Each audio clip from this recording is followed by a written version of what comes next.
मिलने दे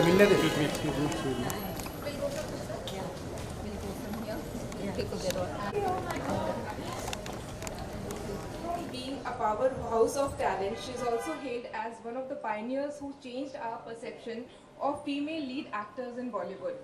Be it her strong craftsmanship as an actor of Tumhari Sulu and to the latest addition on the OTT platforms like Shakuntala Devi, Sherni and Jalsa. She is the recent film award. Sahib Bibi or Guna. And then you subvert the whole story. And the Paro and Chanda you see in Devta, in Devdi, is nothing like the old characters.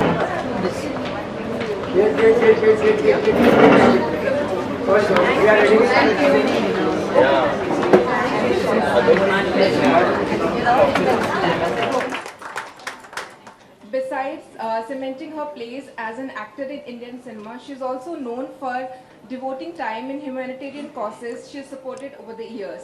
Her contribution in the area of sanitization, education and women empowerment has not only been effective but has also inspired several others who has joined this cause. Thank you, Vidya, for joining us today. I would urge everyone to give a huge round of applause today for Ms. Vidya Balan. Moving on to our next speaker this evening, Maithili Rao, who is the author of the book. And Maithili has been freelance film critic writing on Indian cinema over the 2 decades. She's written her renowned and national international publications. Before drifting into the writing on cinema, she was a lecturer of English. From hobby to developing a passion for writings on film was a natural progression. She started out as a critique of foreign films for Sunday Observer and a columnist writing on the images of women in Hindi films for Eve magazine over the decades. This has led to a rewarding freelancing career for an Indian and international publication which includes writing for The Hindu, Frontline, NFDC Cinema in India and London-based South Asian Film Cinema. She believes that besides aesthetics, film must have been a relevance to the social and politically entirely. We are here to release her new book, The Millennial Women in Bollywood, a new brand published by Oxford University Press. This book talks about the emergence of new Bollywood brand, the millennial self-assertive women. It is discussed how and why Bollywood has found it worthwhile to explore the reality of millennial women who are thriving in India these days. A small part of democratic but very influential and important.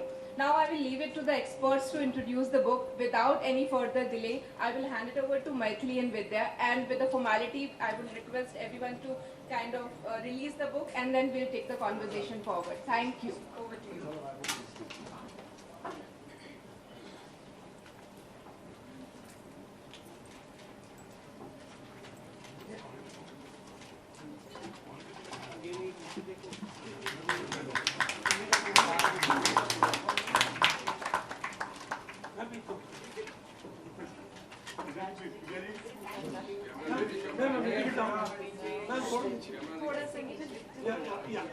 Thank you.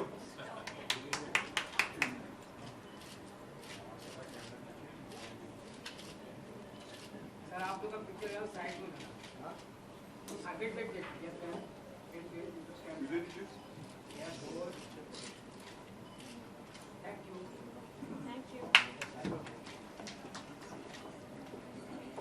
Thank you everyone, and we will start the event today. Maithili, over to you.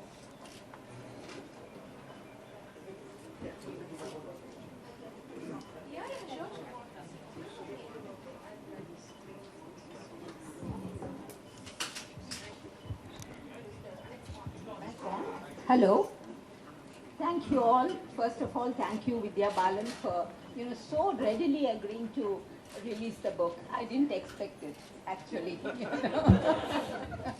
Firstly, hi Maithili, because this is the first time we are meeting.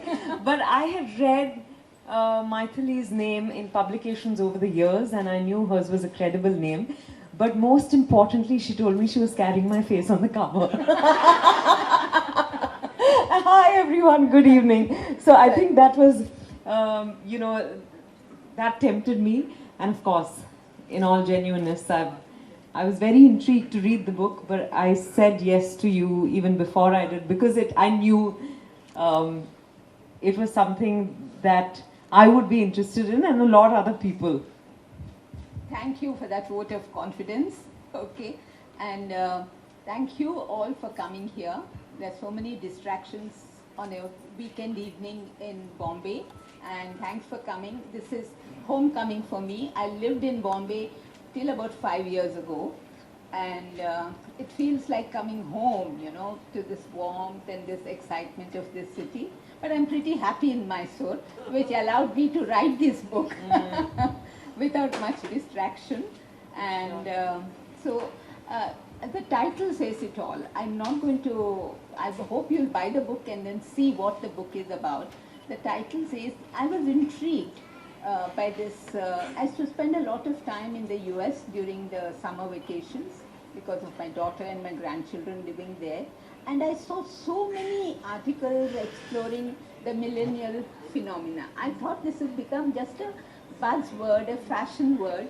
But then when they talked about the demographics, and then they have millennials are those who are born after 1985 and reaching adulthood in the new millennium. But then there are post-millennials, the Z generation, Generation Z. And then I said, there's a continuum in it. It doesn't happen in a vacuum.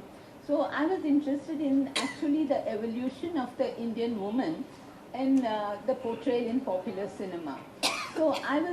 So in my book, I go back and forth. I go back to Mother India. I go back to Dunya Na Mane for the rebel in Indian cinema. And then there's also, we had the parallel cinema, which made an impact. So because that, I got so deeply involved when I was writing the book on Smita Patil. So then I found that the equivalent is happening in the new millennium in Bollywood, with the coming of the indie filmmakers. And they made such a huge difference to the way they gave agency to women, the way even in a rom-com, normally it's like, you know, the old rom-com was boy meets girl, boy chases girl, she resists, then she gives in, little obstruction from family, and that was the formula. There I found a really great change even in that formulaic film. And then we have, as E.T. said, Vidya portrays woman the hero. Actually, I have a chapter called Woman the Hero. Whereas, you know, and then it connects to the hero myth. And then it is like a monomyth that is applicable to all cultures. The quest, the impediments that come in the way, and how he, but now it applies to she, overcomes this. And I found it fascinating that there are so many films now in the recent past where you can have woman the hero. And then there is also women at work. Because earlier you said, oh, kaam karti hai, but what, you never show her in the context of work. So I found that there are so many films that are showing a woman as work is very important to herself. So these were the things. And then of course, no means no. Pink and Anarkali of Ara, that said that, you know, but it's no doesn't mean maybe, or it implied yes, but no means really no. And then another chapter that I really enjoyed writing was the subversives. That is, you take a film like Devdas and Sahib Bibi or Gulam, and then you subvert the whole story. And the Paro and Chanda you see in Devda, in Devdi, is nothing like the old characters that you have. And when it comes to Sahib Bibi or Gangster, she becomes a player from being a victim. So, you know, I enjoyed writing about those two films, and also the women and the sisterhood. So there is one chapter devoted to that. And then, so as you write, it evolves certain things. They may not be strictly millennial, but I find the retro effect of the subversion coming in my concluding chapter, where I say, Tabu comes back in Haider, in Andhadhun, and Sri Devi came back in English.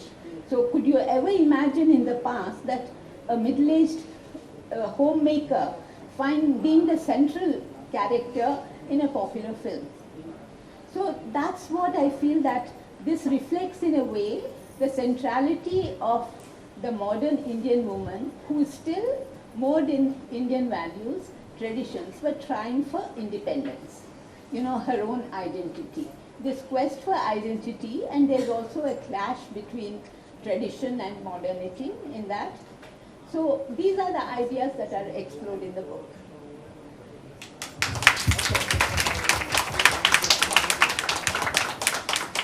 So I think we'll get to, instead of a monologue, we'll have a dialogue now. No, but I think it was very important that you laid out for everyone what all you've really explored in the book. I've had a chance to read parts of it. Ajayji. But this has given us a sneak peek, everyone a sneak peek. Yeah. So I didn't want to, not full disclosure now. Yeah. So I have to keep the interest alive in the book so that you go and, find. And one more thing, this is not a very academic book. It's a serious book, looks at cinema in a serious way, but there is no academic jargon that comes between you and the book. Okay. So I think that's why, I feel that, okay, there are a couple of chapters where I set out the framework. What makes the millennial woman important? As I say, it's a very small demographic when you see a vast country like us and our population and the differences, class, caste, education levels, there's so many. But I find that in the media representations, in advertising, the woman becomes like both a brand and a brand ambassador. She is both the medium and the message. I find that that's how I can sum that up. And there are so many aspects that are there. There are small town girls I've seen in Bangalore coming from small towns. They're all got exciting jobs in the IT sector or so, and they are living away from homes as, sharing an apartment, which was something more like what used to happen in other countries in the West. But ladki ko aisa akele rehne ke liye bhejna, that's not done here. So there's so many careers opening out, and then this is not just a sociological thing, but it's also culturally. I found that now I've been living in Mysore, so it finds that this resonates even in the small towns. Right. So over to you. I'm first very intrigued to know why the selection of these three faces for the book. I'm very flattered that to be sharing space with Meena Kumari, who's, who's an icon for all of us, but I've admired her deeply. And of course, I've loved Kajol, I also know her a little personally, but Meena Kumari, I was like, oh my God, why the selection of these three faces for the book? I was actually struggling to come up with a cover idea. And here I must thank the person who's not here. I suggested to Shama and her son Dhruv, whom I know, they live here in Bombay, and I bought her painting.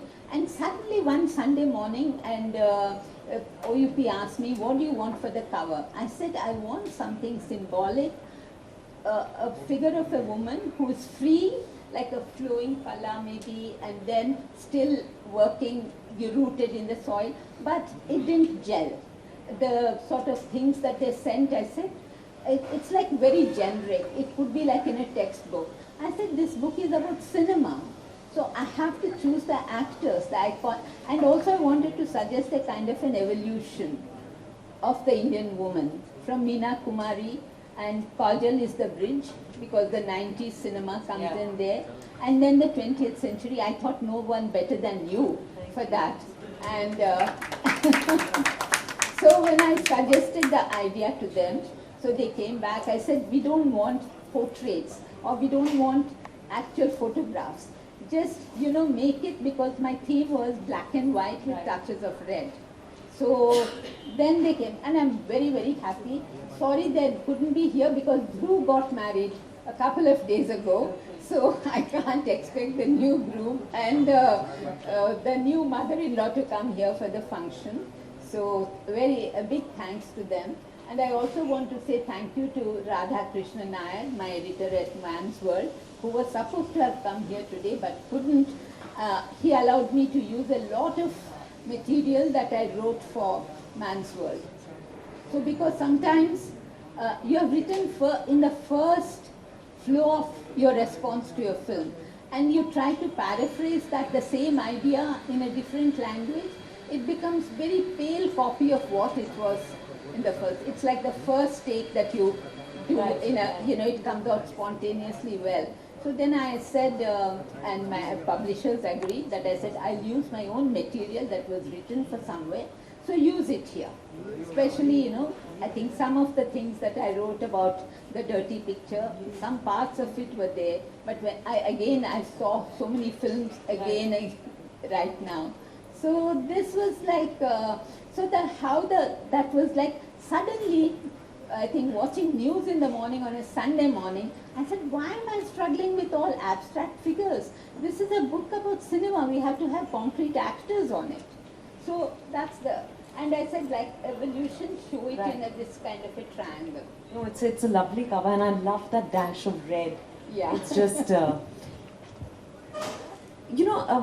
I'll come to the book, but you said something very interesting, which is about today actors being both brands and brand ambassadors. What did you mean by that? You see the advertisements. I mean, I watched, and in the book, in the introduction, I quoted Santosh Desai, who's a column that I write. I like and I read it. Then he talked about all this branding and the difference between the old advertising, Nirma advertisement he gives. So Manju, all the names, Jaya or something Nirma, Sabki Pasand Nirma, that song, the jingle was there. He says that is not resonating now in the new advertising. You need a star face who is endorsing a product, and she's also selling aspirations. And another thing with brand ambassador, I said, was one of the things that has made society open up now is the, advertisement always, I don't think it sets trends. Some advertising guru years ago when I met him, he said, advertising doesn't set trends, it catches the trend and then capitalizes on it. So for me the example was the advertisements about sanitary pads, which was such a hush-hush thing all those years. Then there is anonymous ones of a mother talking to her teenage daughter and then saying that, you have to use the sanitary pads are really healthy and clean. That's what you give confidence to your daughter. Then came Anushka Sharma's advertisement I saw for this one. Forget about those days, I'll wear white and things like that. So, all these things built up that the brand is selling, she becomes the brand selling this, and she's also becoming the ambassador to sell an idea. Right. So that was the thing when I say she's both the brand, and I think in a way Bollywood has discovered the modern independent woman with a mind of her own as a brand to be promoted. I don't think they consciously pursued that, but I feel that they saw what was the kind of metro society around and found these women.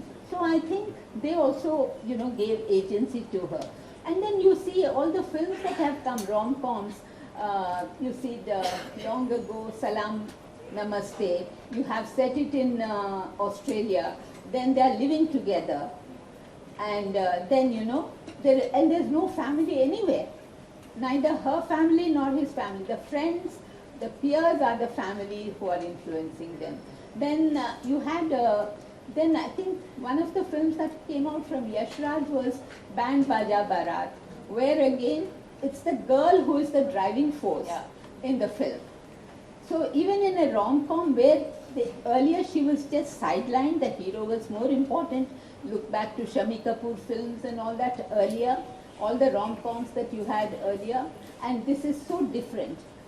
And there are live-in relationships, in Shuddha Desi romance. Of all the places in a small town you think is very conservative, like in Jaipur. So that was something, that I said the rom-com is sort of run its course in Hollywood. And I believe the thing would be, if you run out of ideas for any film, chalo rom-com bana denge. Even they said, let's make a rom-com. But I think that also has evolved in Hollywood. I think it's evolving in Bollywood. And I think there's a whole lot of films that I discovered which I hadn't seen then.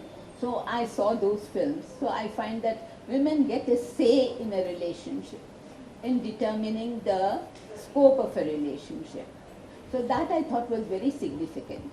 But do you think we're becoming a little myopic in the sense that the way we are judging female characters has actually, I think female characters are judged as severely now for the fact or through the prism of whether they are being feminist or not.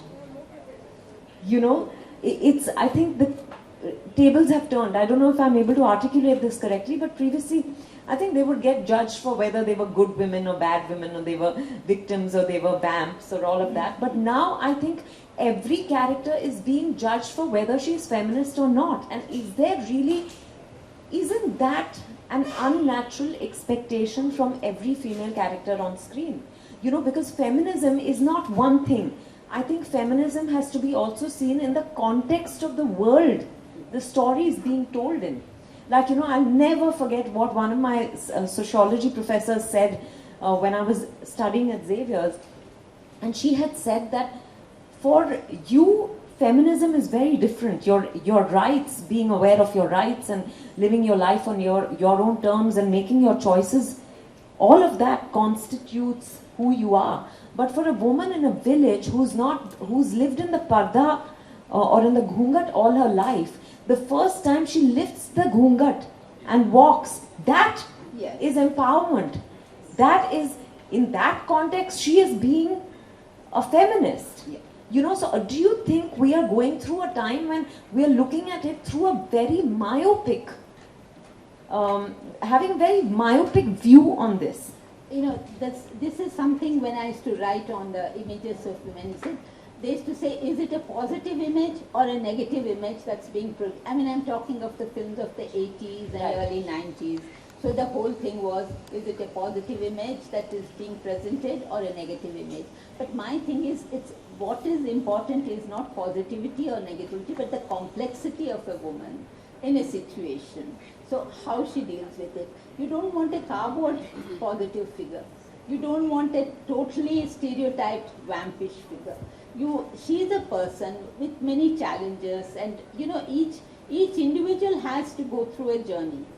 So I feel that yes, maybe there is some kind of, as you said, myopic thing about, like in the Dirty Picture. So many people, I remember saying that towards the end, you still have the, you put the bindi, then you put on the red sari before you take this thing.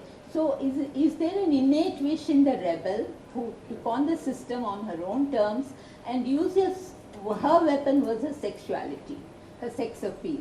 And then you made your way through a very patriarchal, male-dominated film industry.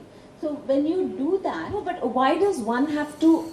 I'm saying, these are not exclusive, right? We are human beings. If we are really complex, even a woman like Silk, I'm saying, is allowed to have aspirations of having a partner, of being married. Why does it have to be so exclusive to one another?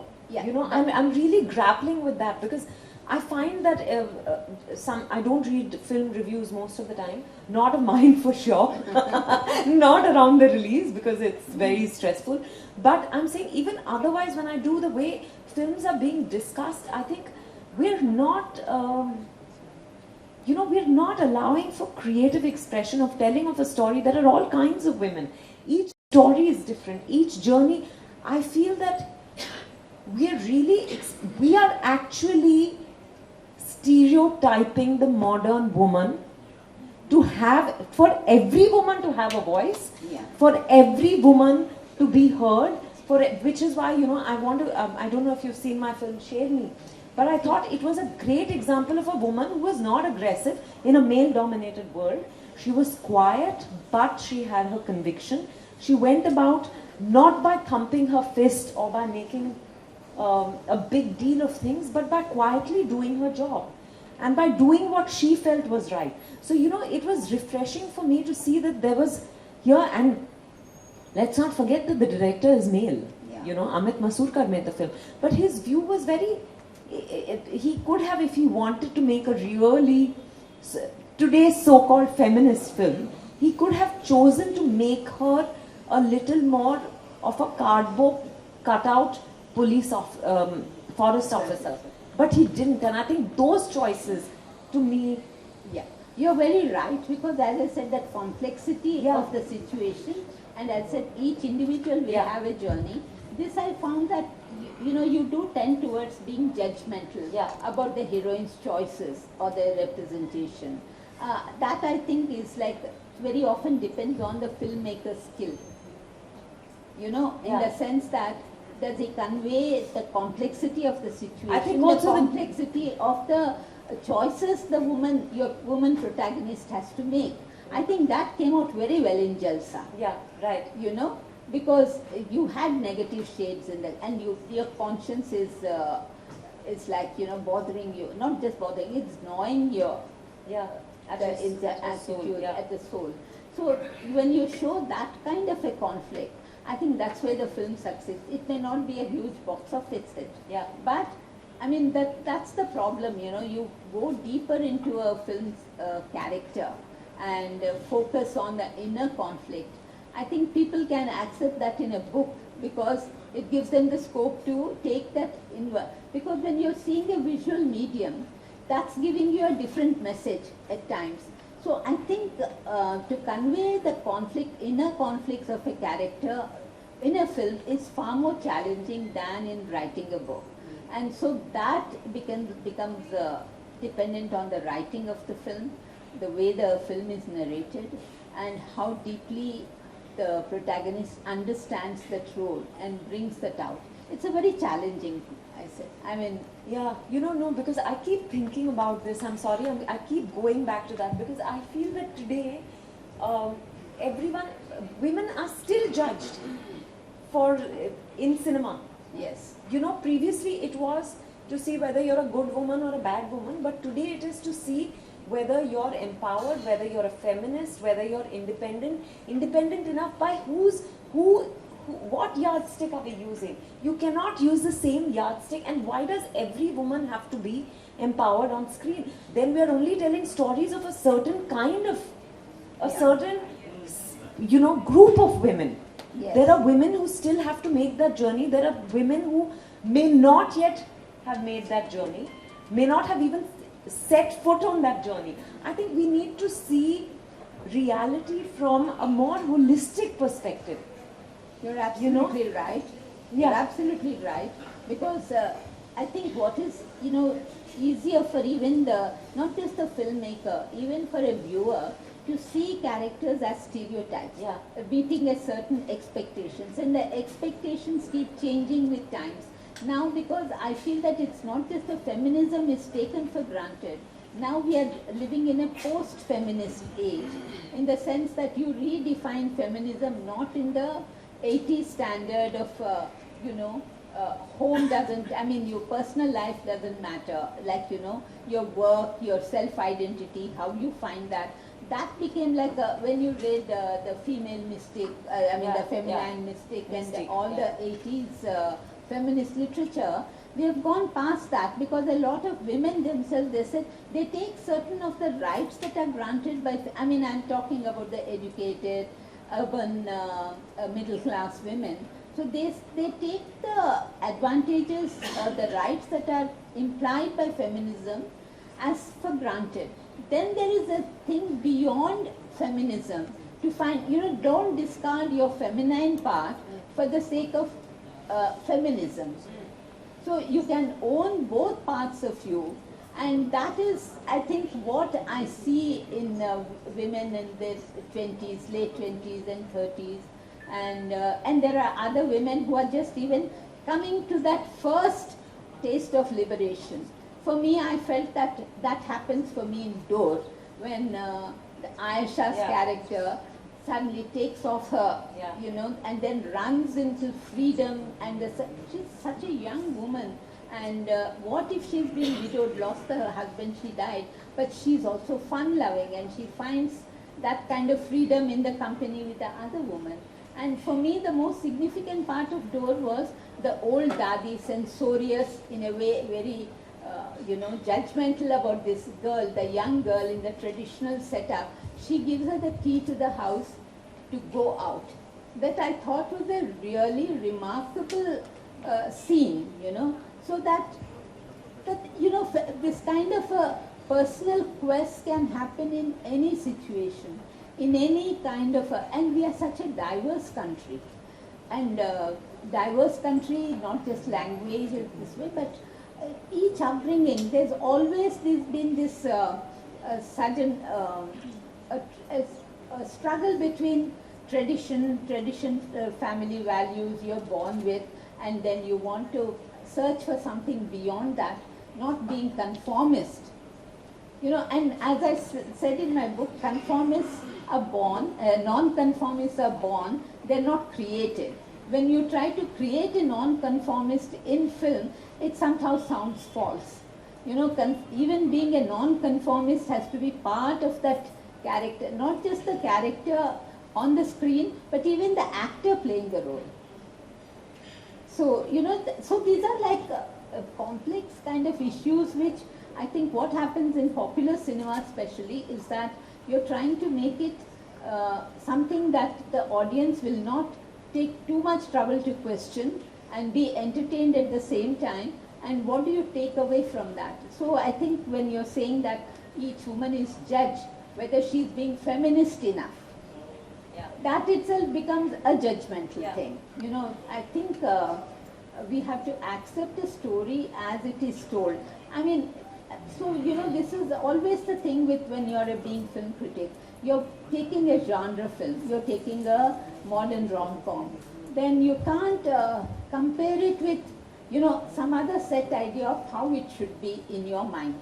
You might have seen a whole lot of films, but you can't judge this film on its own merits, what it set out to do, and whether it has succeeded in doing what it set out to do. I think that's the first basic premise, at least I set for myself when I'm seeing a film and then forming my reaction to it.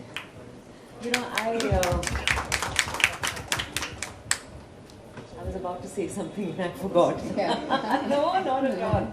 Talk about Jalsa. I found it a very intriguing and a very reflective film in a very quiet way. What was fascinating for me about Jalsa was the fact that it could have been a man in her place. Yes. And he would have gone through the same quandary. So it was not gender specific. Her gender did not determine her reactions, or that for me was very freeing. Just to read as material and then to play that on screen. Because she's already, when you see her, she's already an empowered woman who is living life the way she wants to.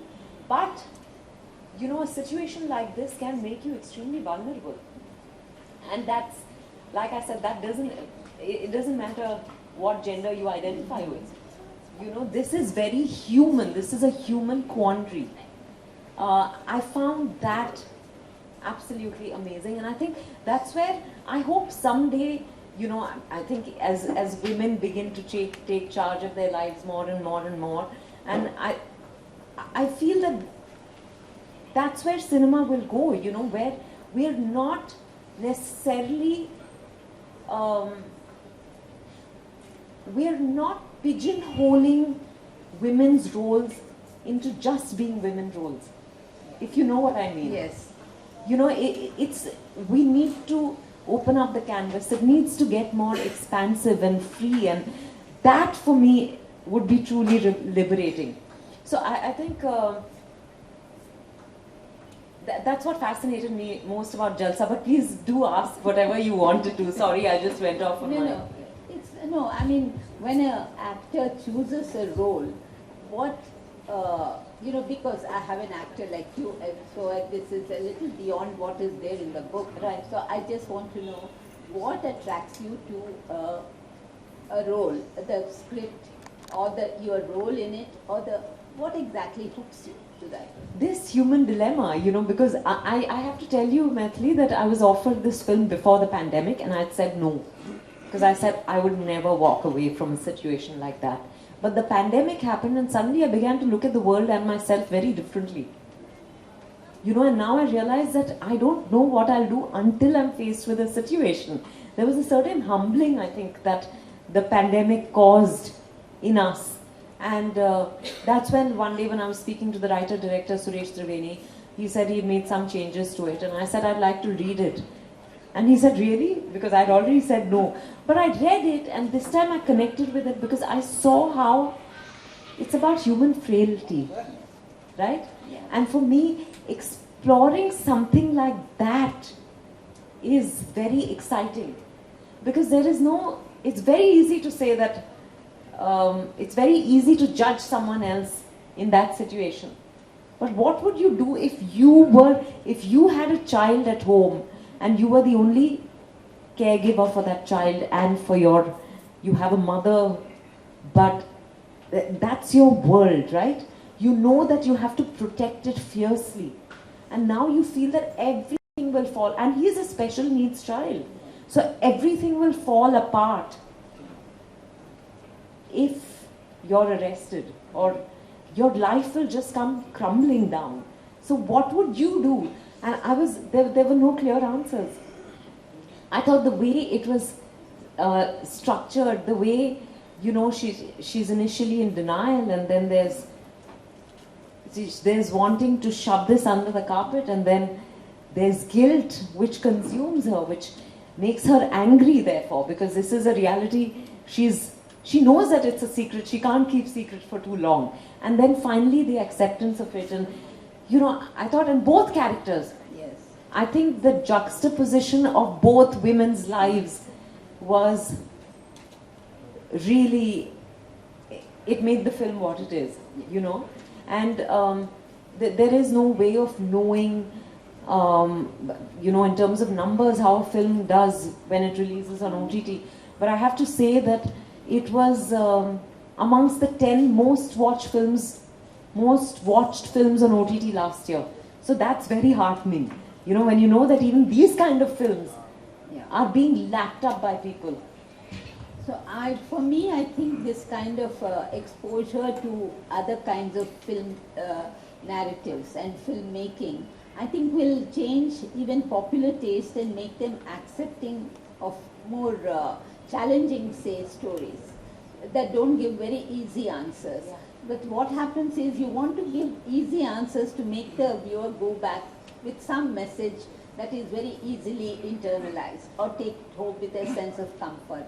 I think that has its own place, but the most exciting part of filmmaking would be these challenging kind of stories that you tell, where you're not seeing a character just as a woman or as a man, but first of all as a human being, and then grapple with situations. Maybe in a very hopeful future we can go to that, but you can't escape the kind of burden that a woman carries in our society. And I don't think we should either, I don't think we've reached that stage where we've even acknowledged the burden. Yeah. So why, I think we mustn't, my point was not that we mustn't acknowledge or we mustn't confront that, but that, I think my only point is that even in wanting all of the women to be liberated, that is also, limiting her. Yes, I mean you're limiting her choices. You're making the choices for her, like a predestination. Yeah, absolutely. But it's not. That's why I think I like Thappad. I like Thappad because of that. She chooses to be a homemaker. Yeah. And it's of her own volition. Yeah. She has another choice to do. But then everyone says it's mere Thappad and you're walking out on a marriage. But then it's not done in a very I mean, there are parallel stories that I think sometimes take away from the main story, but they also add to it. So that's why, a woman has the right to feel so insulted and stop respecting the man for slapping her in public.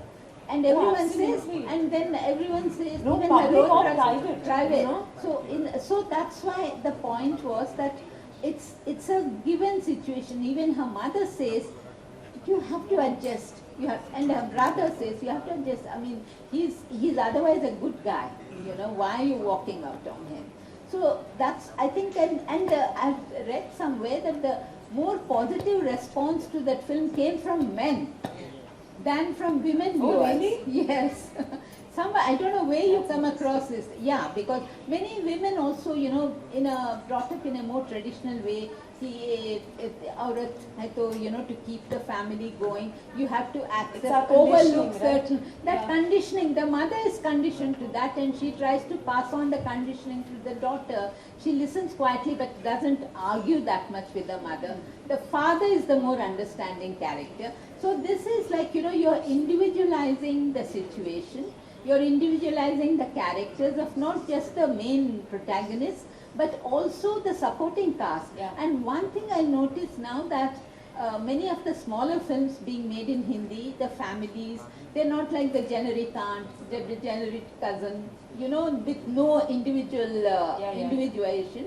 So now I find that when people wrote off Hindi cinema, Bollywood is dead, South is taking over, when KGF and other films, Pushpa and all became big massive hits, I said, no, the future for Hindi cinema is not reproduce the 80s film, the angry young man, the Avenger hero in a different contemporary format, but go back to these smaller stories set in very authentic, it was also authentic Hindi regional variations.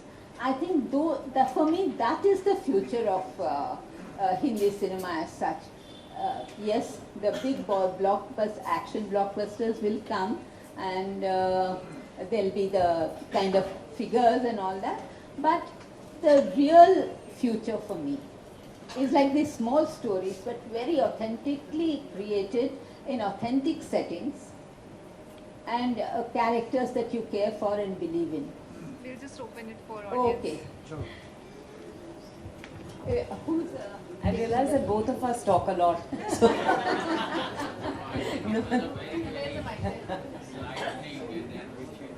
Thank you, Vinayji. Yeah. Hi Vidya, I have a question for you. Hi. Hi, it's Shikha here. Hi. And you've done 2 movies, Mission Mangal and Shakuntala Devi, which is on the science fraternity. I'm from the science fraternity, being an engineer. How do you see that movie affecting women taking up science again? More importantly, I realize that it's impacted a lot of kids, amongst which are a lot of girls. So I think it's definitely had an impact. Firstly, where do we have enough, films on math and science and all, even I would have thought of as very, boring, I'm sorry to say, but it's not a natural choice, right, for storytelling. But I thought these stories were one celebratory, Mission Mangal, it needed to be told. And Shakuntala, for not just a mathematician she was, everyone knows that she was a wizard, but for the woman she was, I didn't know that side to her. So when I did the films for those reasons, but I was amazed because especially Shakuntala released during the pandemic. It was, I think, the second film to release on OTT during the first lockdown. And the number of people who wrote to me after it, on Instagram, on social media, on even people who had access to my number wrote to me directly saying, they've sent me videos of their children playing Shakuntala, of wanting to learn maths. Same thing happened after Mission Mangal. The number of kids, I remember I was at a theatre watching a film in town, and this boy came up to me and his mother told me he had watched the film 40 times. Yeah, 40 times, and that he wanted to get a hug from me. I was amazed, you know, because the kind of films I've done most of them are, you know, adult films, and I don't get too much of a kiddie audience, but it was amazing that the film had that kind of impact.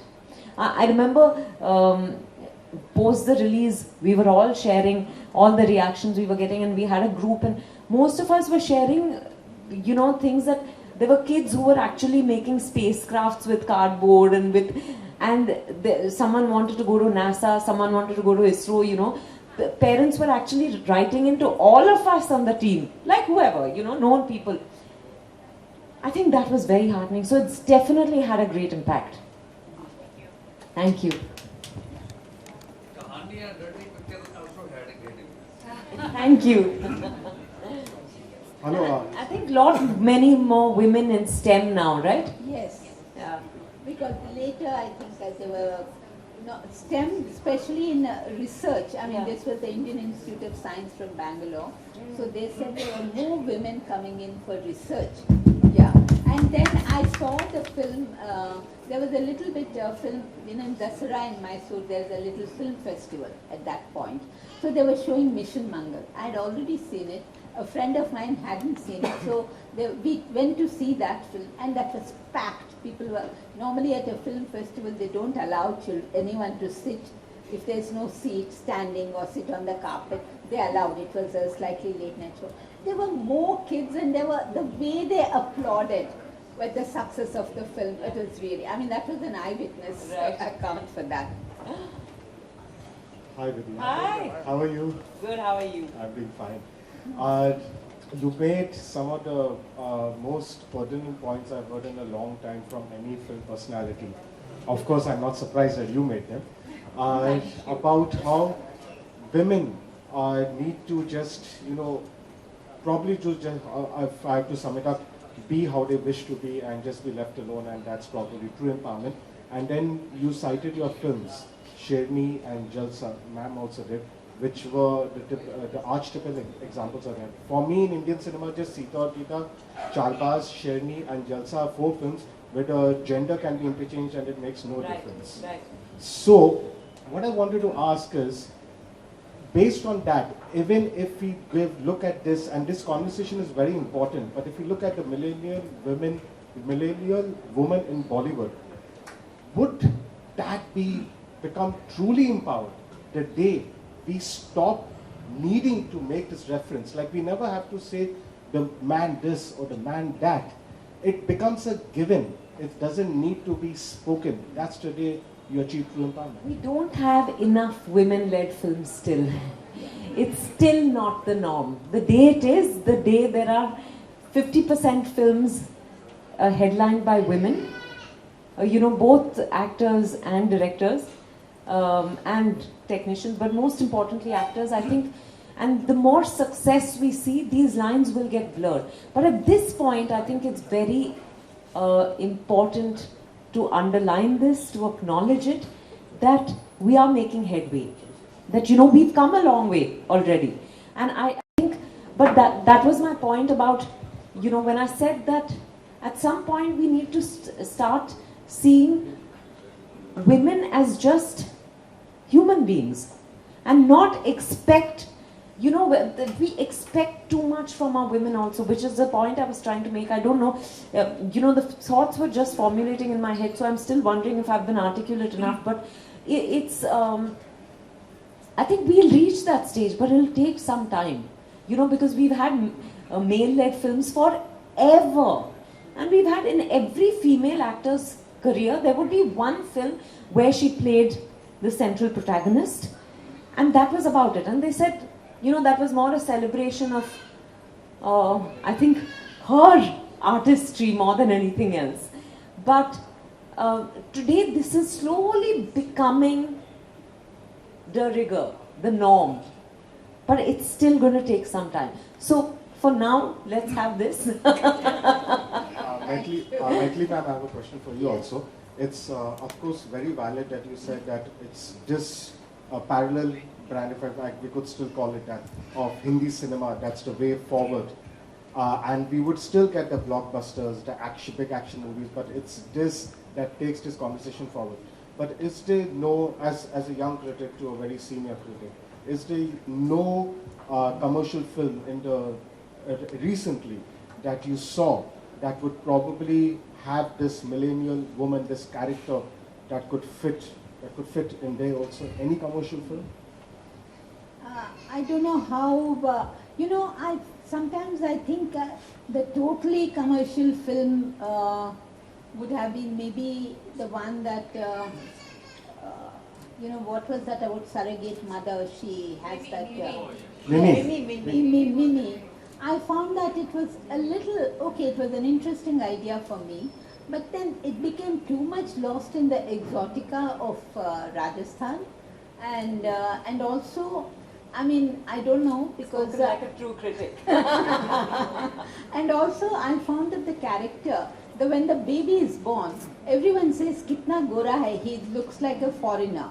So where does, if the child looked like a regular brown Indian baby, would the rest of society have been that accepting? Was something that just came to me, that question. It says, aren't you sort of this is the reverse racism here, that you're, the white-skinned, slightly light-eyed child is being like adored by everyone. So I know it's a remake of a Marathi film. I think it was also made, maybe, I don't know whether in Tamil or so. A friend of mine told me it was the Marathi original, that story. So, and there I said this was it could have been an empowering film for a woman, but I think it lost out in you paid more attention to Pankaj Tripathi, frankly for me, in the film, than the woman character. So, How about a character like, say, Zoya in Tiger Zinda Hai or Rabia in Pathaan? Not a central character, but Zoya in Tiger Zinda Hai or Deepika Padukone in Pathaan, yes, where they are doing everything that a man also does in the film. Yes. I mean, that's one. See, for me, living in Mysore, Pathaan was like a statement of support for freedom of expression. So we went, a lot of my friends there who normally don't see Hindi films and all that, we said we went in a group, we didn't whistle though. But we went as and then it was an entertaining film. I liked the one-liners, the self-deprecatory humor that Shah Rukh Khan carries off so well. And I like that Deepika is not just a decoration, she's more than an orange bikini in that film.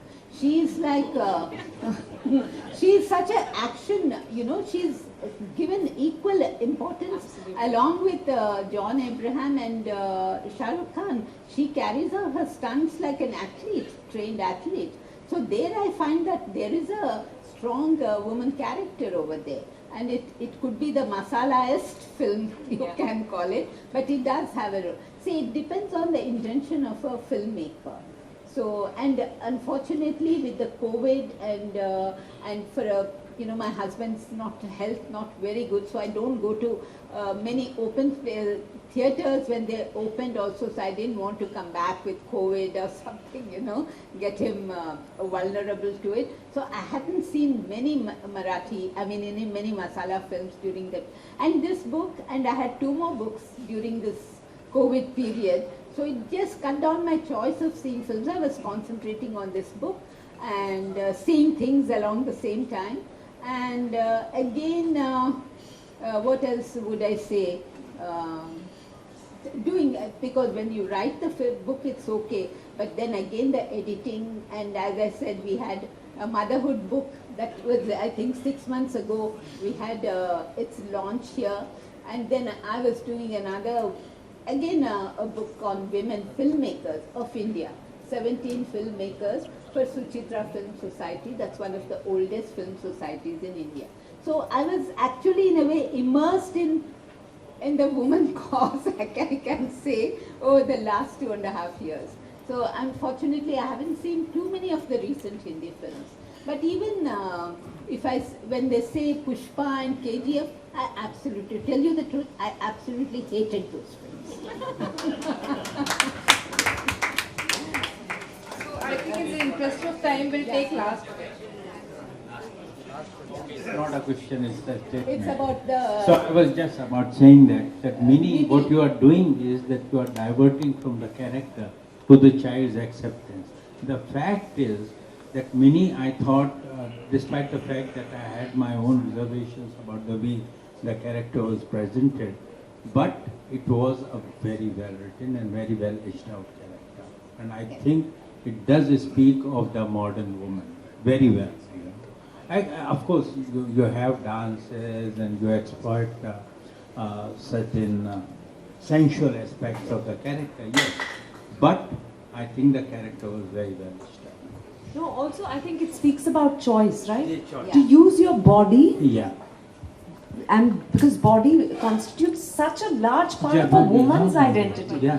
So if you make choices regarding your body that are your own, then I think that itself is, whether it's to be a silk or to be a mimi. Yeah. I think it's, the choice has to be yours. Yes, absolutely, absolutely. For me, there is one point here that I make, that, give a woman is a, her sensuousness can be captured very beautifully without being in a way exploitative. What I find objectionable in mainstream film is when the item songs come and then the woman's body is become like, zoom into different body parts put together. Yeah, I know That it's I objectified. It is objectified. That is objectified. Yeah. I mean, where is her autonomy of her body? Yes. If your camera is just zooming in on different parts of her body. From the beginning, that was something that I was very, very, uncomfortable with. That's fine, but it was finally, in the ultimate analysis, it was a mainstream film. Yeah. So there are certain compulsions. So otherwise, I think it was, and the other film was, and I think they had. I think we'll take one last question. Okay. No, but he's not, I need to make a statement. it was an explanation, a comment. Yeah. Hi, Maithili. Yeah, hi.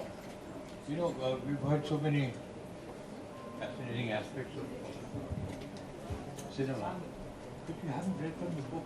Did you read it? No, we said we'll not have a reading from the book because, I really wouldn't know what to read from. We haven't spoken about the book as yet. Yeah, but so I expect you to read it and then come back to me. I'll do that. I know how to read you. Reading, if you're not a professional actor, trained actor, reading can become very boring. We will have many more events so she can read after the next event. Trained actor. Not trained, but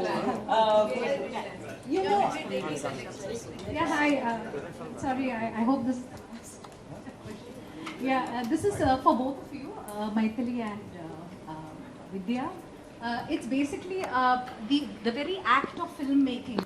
I'd like to know, in terms of a male director and a female director, is there a difference in their filmmaking process when they are handling women-centric subjects? So does a male director bring in his male gaze, so to speak? Is there, or is there a difference? No, I think it's just, for the woman, it's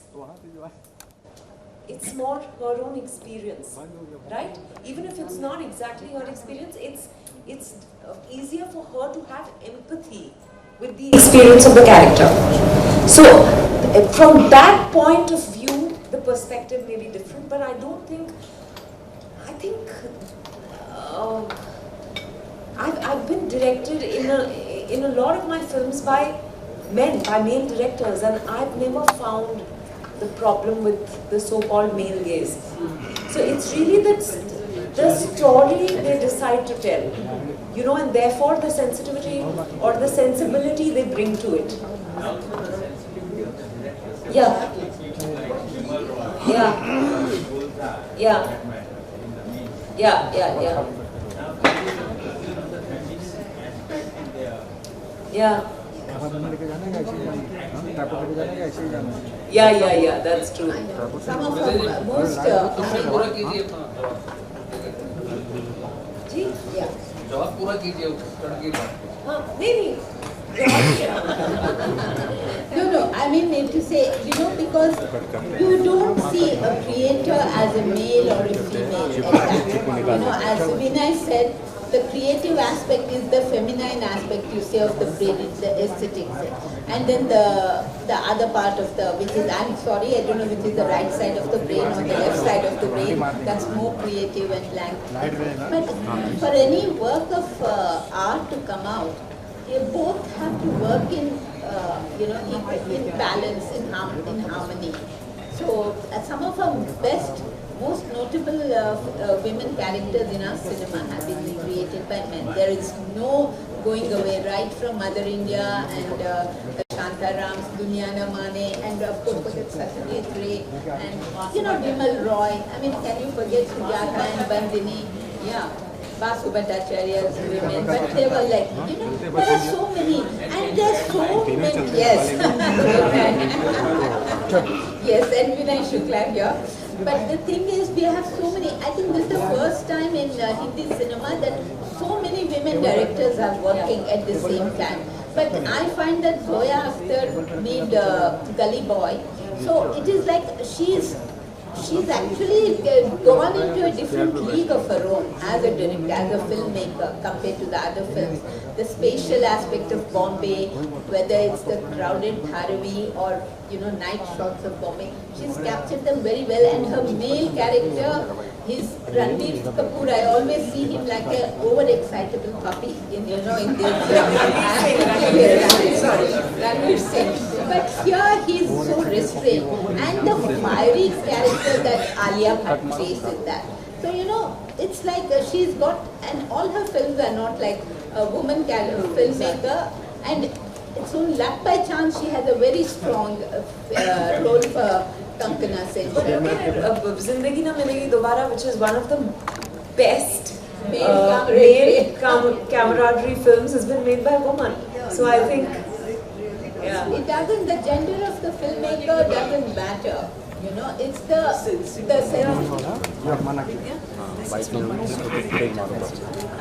she's in charge. She's Sorry. We are ready. Thank you. Thank you. Okay, congratulations. My pleasure.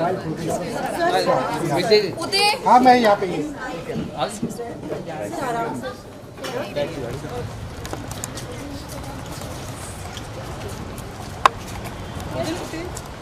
ठीक है guys समोर नहीं camera भैया बस हो गया guys हाँ हो गया बंद ओके बस